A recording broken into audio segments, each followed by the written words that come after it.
Jésus voulait que la Samaritaine puisse aller plus profondément. Et lorsqu'on commence à aller profondément dans la vie de quelqu'un, et qui était abusée des hommes comme ça, et elle savait couper les poignets, parce qu'elle avait 13 ans.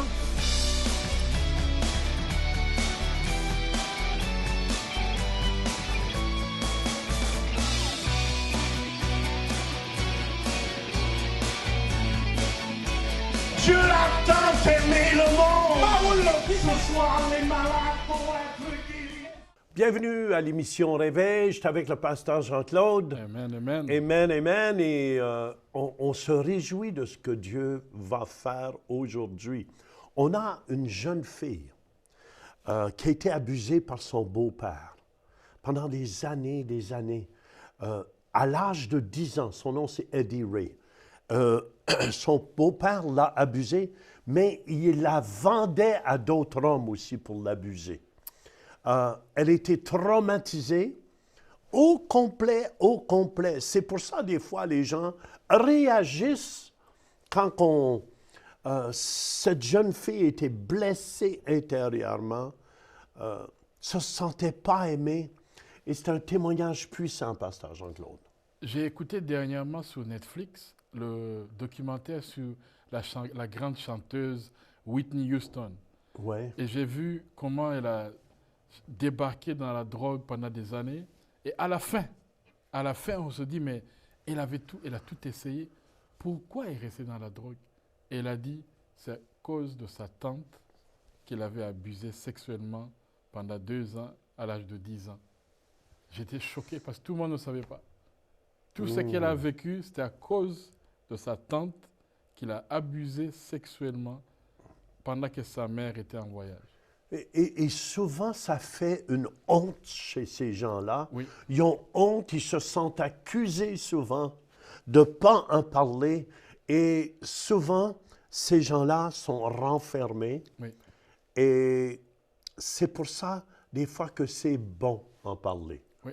C'est bon en parler, pas avec n'importe qui, mais avec des gens qui sont spirituellement solides, qui peuvent vous aider et aussi amener la guérison. Amen, surtout ça. Et je pense que c'est important parce qu'il y a tellement de gens qui ont été abusés. En tout cas, au Québec, moi, j'ai entendu beaucoup de cas des jeunes qui ont été abusés par leur père, leur mère, leur grand-père et ces choses-là. Mais Jésus est venu pour guérir ces choses-là. Et aujourd'hui, on voit que les gens commencent à oser dénoncer avec le mouvement de MeToo. Les gens commencent à dire, voilà, j'ai été abusé par tel. Des gens qui étaient en position d'autorité, ils commencent à le dire. Et peut-être que si tu vis ça, il faut oser le dire, mais aussi penser à ta guérison, que Dieu, il guérit encore. Moi, je me souviens quand j'étais jeune, j'étais à l'école, tu sais, j'avais dénoncé un frère qui taponnait les jeunes hommes, comprends-tu? Mais je me souviens, on m'a amené au bureau par les oreilles. Et vous savez, j'étais un premier de classe. Et on m'a fait faillir mon année scolaire. On avait mis cette personne dehors. On avait amené quelqu'un d'autre. Mais c'était comme un bourreau. On m'avait fait faillir mon année à 59%.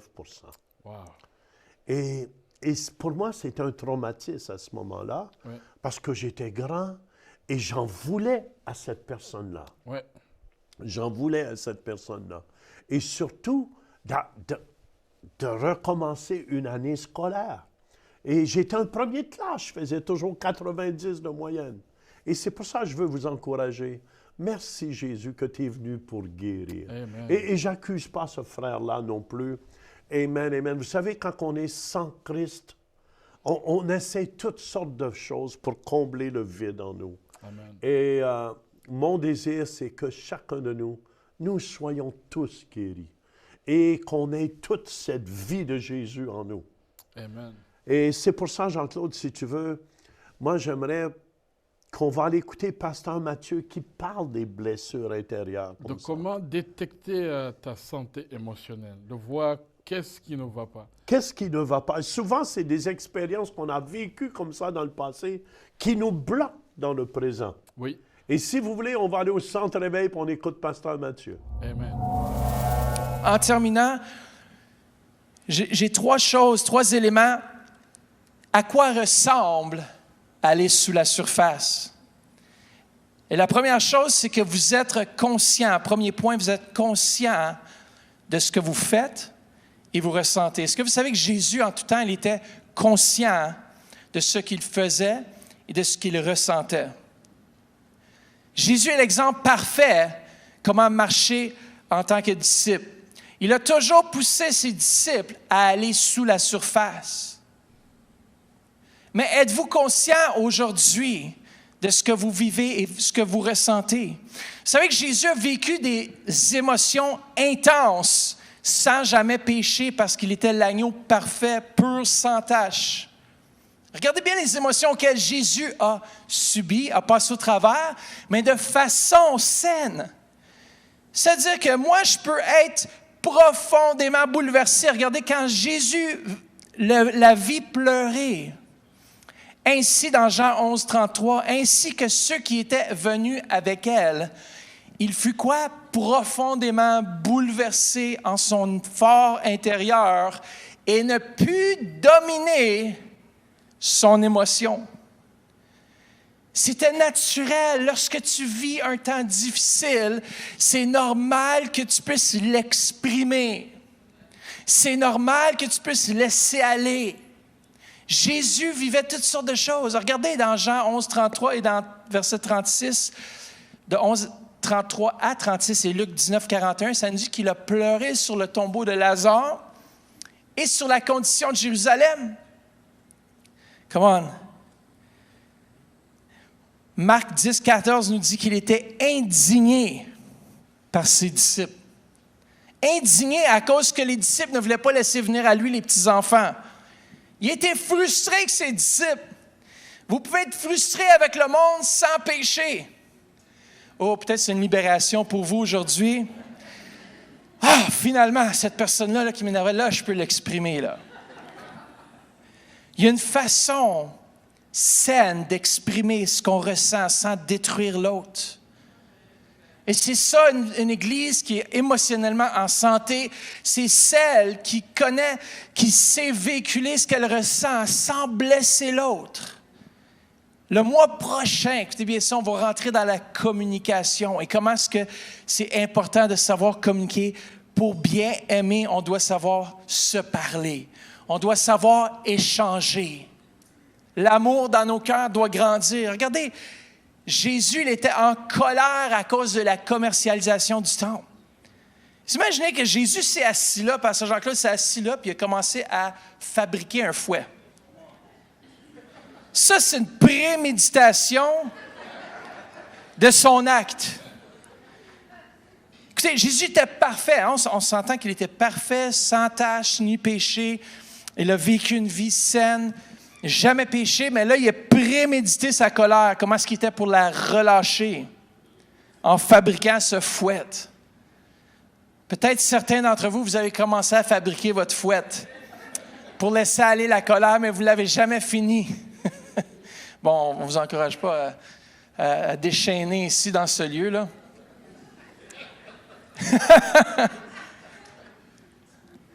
Imaginez-vous, là, il a prémédité ça, il a pris le fouet, il est rentré dans le temple, ça lui faisait du bien en dedans.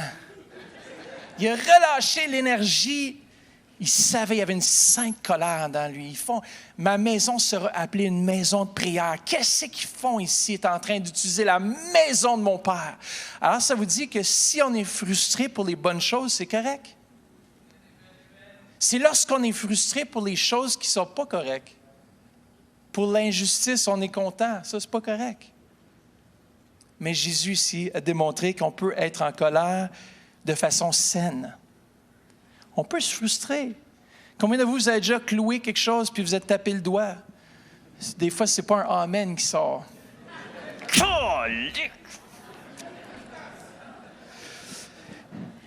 Jésus n'a pas pu cacher son admiration ni sa compassion. Jésus vivait, a passé à travers tous les stages émotionnels qu'on peut passer, puis il l'a fait sans jamais pécher. Écoutez bien, je vais vous montrer un simple exercice qui est utile pour commencer à prêter attention à nos émotions. Et voici le point. Écoutez les réactions de notre corps physique. Voici ça m'a libéré, cette pensée. Écoutez les réactions de votre corps physique dans des situations différentes. Lorsque je fais face à un obstacle, qu'est-ce que je ressens à l'intérieur? Qu'est-ce que je vis à l'intérieur? Est-ce que tout à coup j'ai des nœuds à l'estomac, des maux de tête dus à la tension, des grincements de dents, les mains ou les bras serrés, nos paumes de main deviennent moites, notre nuque devient tendue, on tape du pied puis on vit l'insomnie. Qu'est-ce qui se passe? Qu'est-ce que mon corps est en train d'essayer de me dire par rapport à la situation qui pourrait faire remonter quelque chose à l'intérieur de ma vie qui n'est pas sain encore, que Dieu veut guérir? Pour que tu puisses passer au travers de tes obstacles de façon saine, que vous puissiez marcher dans votre vie en tant qu'enfant de Dieu de façon saine. Comme on a tous des obstacles. On a tous des craintes. On a tous des peurs. Mais on peut les vivre sainement. On peut dire, Seigneur, toi, tu prends cette douleur.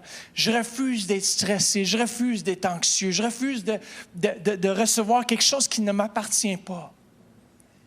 Et ça te dit, tu peux te dire, tu sais, il y en a qui blâment, te disent, faut que tu aies la foi, faut que tu aies la foi, la foi. Mais tu n'es plus capable de respirer, là.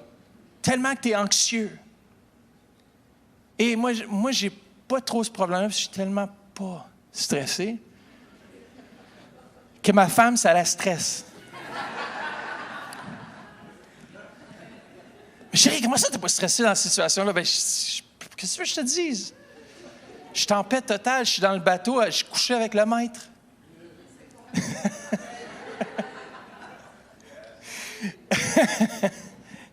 Vous savez, on reconnaît vraiment ta paix véritable dans la tempête. Et puis c'est correct d'avoir peur. Les disciples ont eu peur. Les disciples sont devenus anxieux. Mais Jésus ne les a jamais condamnés. Il a plutôt dit, regardez les boys, regardez profondément, qu'est-ce qui se passe dans votre cœur? Pourquoi est-ce que vous craignez? Pourquoi est-ce que vous ne placez pas votre foi en moi? Tout le monde est là? Vous savez, pour certains, ça va être libérateur. Deuxièmement, posez-vous la question, pourquoi? Pourquoi est-ce que je ressens telle ou telle chose? Pourquoi? Regardez bien, Jésus, lorsqu'il a fait face à la Samaritaine au puits, il a demandé pourquoi, beaucoup de questions pourquoi. Si vous étudiez, Jésus voulait que la Samaritaine puisse aller plus profondément. Et lorsqu'on commence à aller profondément dans la vie de quelqu'un, on va tout de suite revenir à la surface. Elle a dit, hey, wow, tu t'en viens trop profond, me toucher. Quel mari? Qu'est-ce que tu veux dire, quel mari j'ai? C'est mon mari? Oui, c'est mon mari. OK, Jésus, on doit adorer à Jérusalem, n'est-ce pas? Elle est sortie de ce que Jésus voulait essayer de faire dans sa vie en profondeur et elle a ramené Jésus à la surface. Mais Jésus voulait venir vraiment guérir son cœur. Pourquoi es-tu au puits au milieu de la journée? A commencé à questionner, pourquoi as-tu honte? Jésus commençait à toucher les profondeurs. Pourquoi courez-vous? Pourquoi cours-tu de mari en mari? Quel vide essaies-tu de combler? Je suis l'eau de vie. Je suis celui qui peut apporter la guérison dans tes manquements. Elle a dit, dans Jean 4,20, elle a dit, oh, minute, ça s'en vient trop profond. Pasteur Matt, ça suffit, là, t'as touché assez en profondeur. On va s'arrêter là aujourd'hui parce que les squelettes sont pas beaux. On arrête juste ça là. Là, je commence à être énervé. Je commence à me taper ses nerfs, là, parce que là, ça s'en vient too much. Dieu, tu es trop en train de faire un travail profond. On va aller juste ici, puis on va laisser ça pour un autre jour. Et c'est ça qu'a dit Jean 4,20, a dit, nos pères ont adoré sur cette montagne, et vous dites, vous, que le lieu où il faut adorer est à Jérusalem. Elle a changé complètement la discussion. C'est à propos d'elle. Et combien de fois, lorsqu'on veut aider quelqu'un à recevoir la guérison, qui vont éviter d'aller là où on pourrait apporter la guérison? Le Saint-Esprit, ce matin, commence à parler à vos cœurs. Il y a des endroits dans vos vies qui vont remonter à la surface. C'est correct. Il y a des choses qui sont là, peut-être ça fait des années. Peut-être qu'il y a une colère qui s'est bâtie, mais ce n'est pas une colère saine. Elle est basée sur l'amertume. Elle est basée sur le manque d'amour. Et Christ veut venir guérir vos cœurs. Il veut venir libérer vos vies. Et le Saint-Esprit m'a réellement dit qu'il était pour commencer ce mois de mars avec un travail en profondeur, qui était pour activer un changement, qui était pour activer la clé, qui était pour tourner la clé.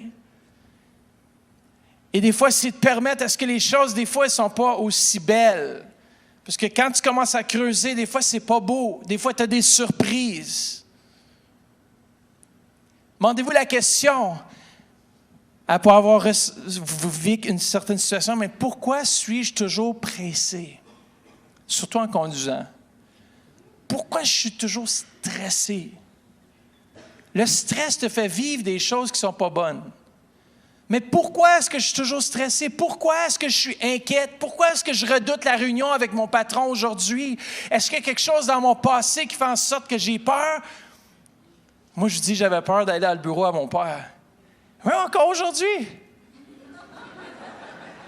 Mathieu, je vais te parler. Je dis, oh non. Ça me fait souvenir des moments quand j'étais jeune, quand tu sais, tu ne fais pas les bonnes choses.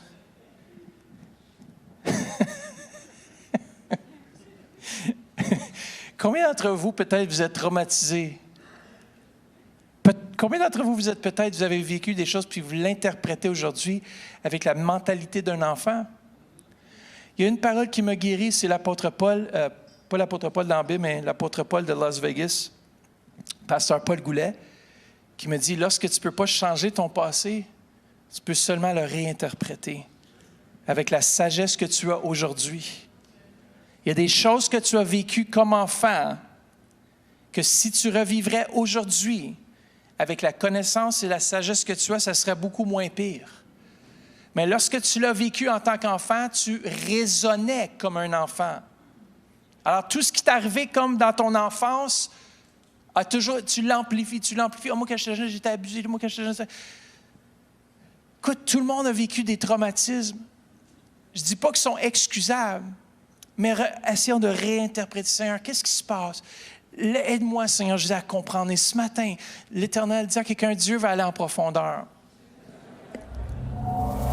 Jean-Claude, amen. Quel bon enseignement. Wow, c'est extraordinaire. Je pense que c'est tellement important. Puis aussi le témoignage qu'on va entendre qui va avec tout ça. C'est une jeune fille. Elle avait 10 ans quand elle était abusée par son beau-père. Son beau-père l'abusait sexuellement et il la vendait à d'autres hommes. Moi, ça me fait penser, un jour, j'ai déjà rencontré une jeune fille qui avait 13 ans et qui était abusée des hommes comme ça. Et elle savait couper les poignets. Parce qu'elle avait 13 ans. Pour se suicider quand Pour se suicider, pour s'enlever la vie. Vous savez, Jésus est venu pour nous donner la vie. Amen. Si vous souffrez dans votre cœur, écoutez dans votre âme, écoutez ce témoignage et ça va vous encourager. On écoute ensemble, Eddie. The youngest of 3 daughters, Edie Ray, was delighted when her mother's boyfriend moved in with them. He came in, that loving daddy that every girl wants to have in their life, and, take me places and buy things, and called me his little girl. He entered Edie's life just 6 months after her own father passed away, and he treated her like a princess. But once she turned 10, everything changed. The first time that he ever sexually abused me, it shook my whole world. My whole life came apart that day. I felt shameful, guilty. What did I do to cause this? The abuse became a nightly occurrence. He threatened to hurt her sisters if she ever told. I remember laying in the bed and just taking the blankets and completely covering from head to toe, thinking that I would just disappear and that he wouldn't know that I was there. Then he started selling her to other men. The first time that he sold me, he actually took me to a gentleman's home, and I didn't really understand what was going on until we got there, and he told me what I was going to do. At 12, I got pregnant by somebody. He took me to have an abortion, and next day I went to school like nothing had happened.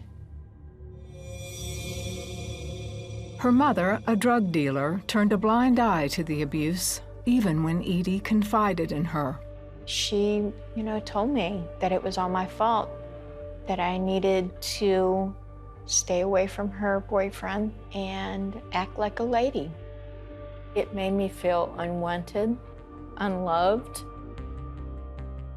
To numb her emotional pain, Edie started taking drugs, and by 16, she was desperate to escape the abuse. She pursued a relationship with David, a 19-year-old who often bought drugs from her mother. She called me up wanting to go out on a date, and I told her I couldn't date her because she was only 16. I was 19. I told her to call me back when she turned 17, and surprisingly, she did. A couple months into us dating, I got pregnant.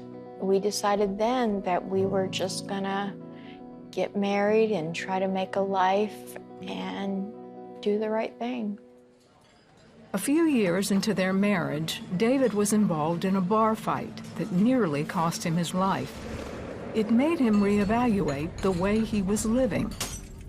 You're never guaranteed tomorrow. I was thinking of the hospital laying there, how close I come to death, and where I was going to be if I did die, because I didn't know for sure that I was going to go to heaven.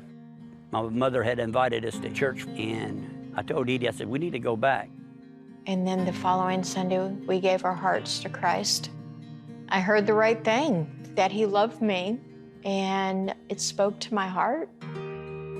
Despite her new faith, Edie questioned God about the trauma of her past. A portion of my heart was like, okay, he loves me, but why wasn't he there? I wanted to know why. Why didn't you save me? Why didn't you rescue me?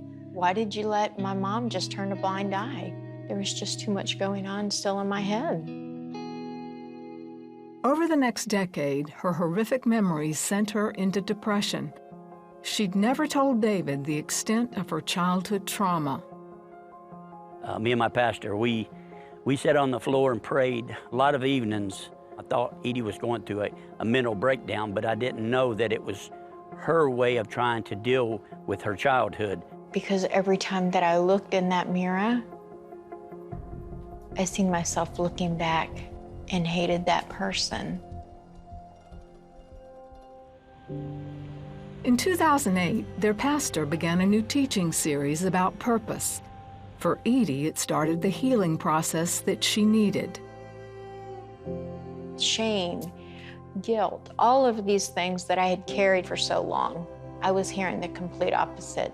There was purpose and that I am worthy, and all of that stuff, it was not me. She decided to seek Christian counseling, and in time, she was able to see herself through God's eyes. I love that verse in Isaiah where he heals the brokenhearted. And I was broken, and he molded and masterfully put me back together. In 2010, Edie learned that her mother's boyfriend was in the hospital and wanted to see her. Fear. Oh, Lord, what does he want? What am I going to say? Why? What's going to happen? What does he want to see me for? She decided to see him and prayed for God to guide her response. At the hospital, I prayed, Lord, let me glorify you in all that I say and do. And went up into the room, and there he was, crying uncontrollably and crying for forgiveness. Facing her abuser after so many years, she finally was able to release the pain he had caused her. I said, yes, you caused shame and guilt and fear, but the Lord has healed that, and what he's done for me, he can do for you.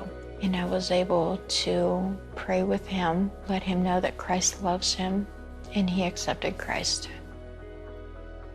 2 weeks later, the man passed away. Edie also forgave her mother and led her to Christ as well. That forgiveness, I think, was the point in her life where something happened, change happened. Jesus, he took those memories. And now I'm able to share with other women and let them see what he has done in my life, and the healing and the hope that I have. Amen. Quel beau témoignage. Vous savez, Jean-Claude, c'est tellement important le pardon. Vous savez, sa vie a été détruite dans le fond.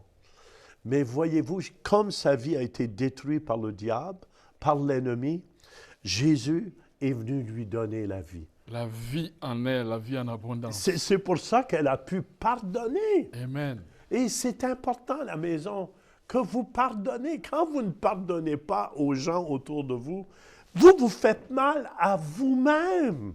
C'est à vous que ça fait mal. Moi, je vous encourage. Tu sais, amen, je me souviens avec mon père, son lit de mort, papa avait accepté Jésus aussi. Amen. J'avais tout pardonné, tout dans sa vie. Amen, amen, amen, amen. Et dans le fond, quand tu pardonnes, ça te libère, Jean-Claude. Et moi, je crois qu'il y a beaucoup de gens qui ont des non-pardons. Je vous le dis, c'est à vous que ça fait du bien quand on pardonne. Le diable ne veut pas que vous pardonniez. Mais quand tu pardonnes, c'est toi que ça libère. Amen. Au fond, Jésus vient et prend ta blessure, prend ton fardeau. C'est bon, et ça. il le met sur lui parce qu'il est allé à la croix pour tout le monde. Et il libère l'autre personne. C'est vraiment une puissance, le pardon. Le pardon. C'est pour ça, dans notre Père, ça va, pardonne-nous nos offenses comme nous pardonnons à ceux qui nous ont offensés. Et moi, je vous dis aujourd'hui, dites, Seigneur, je pardonne à tous ceux qui m'ont offensé, qui m'ont fait mal. Je les libère, Seigneur, aujourd'hui. Et je te remercie que tu me donnes la grâce de pardonner. C'est tout le temps que nous avons. Nous vous aimons. Soyez bénis. Partenaire de l'émission Réveil en faisant un don mensuel de 20 $ ou plus par Visa ou Mastercard par le biais de notre site web ou en nous faisant parvenir un chèque par la poste. Pour plus de renseignements, visitez notre site web centreréveil.com ou composez le 1-877-273-8345. Merci de votre soutien. We don't know it, didn't let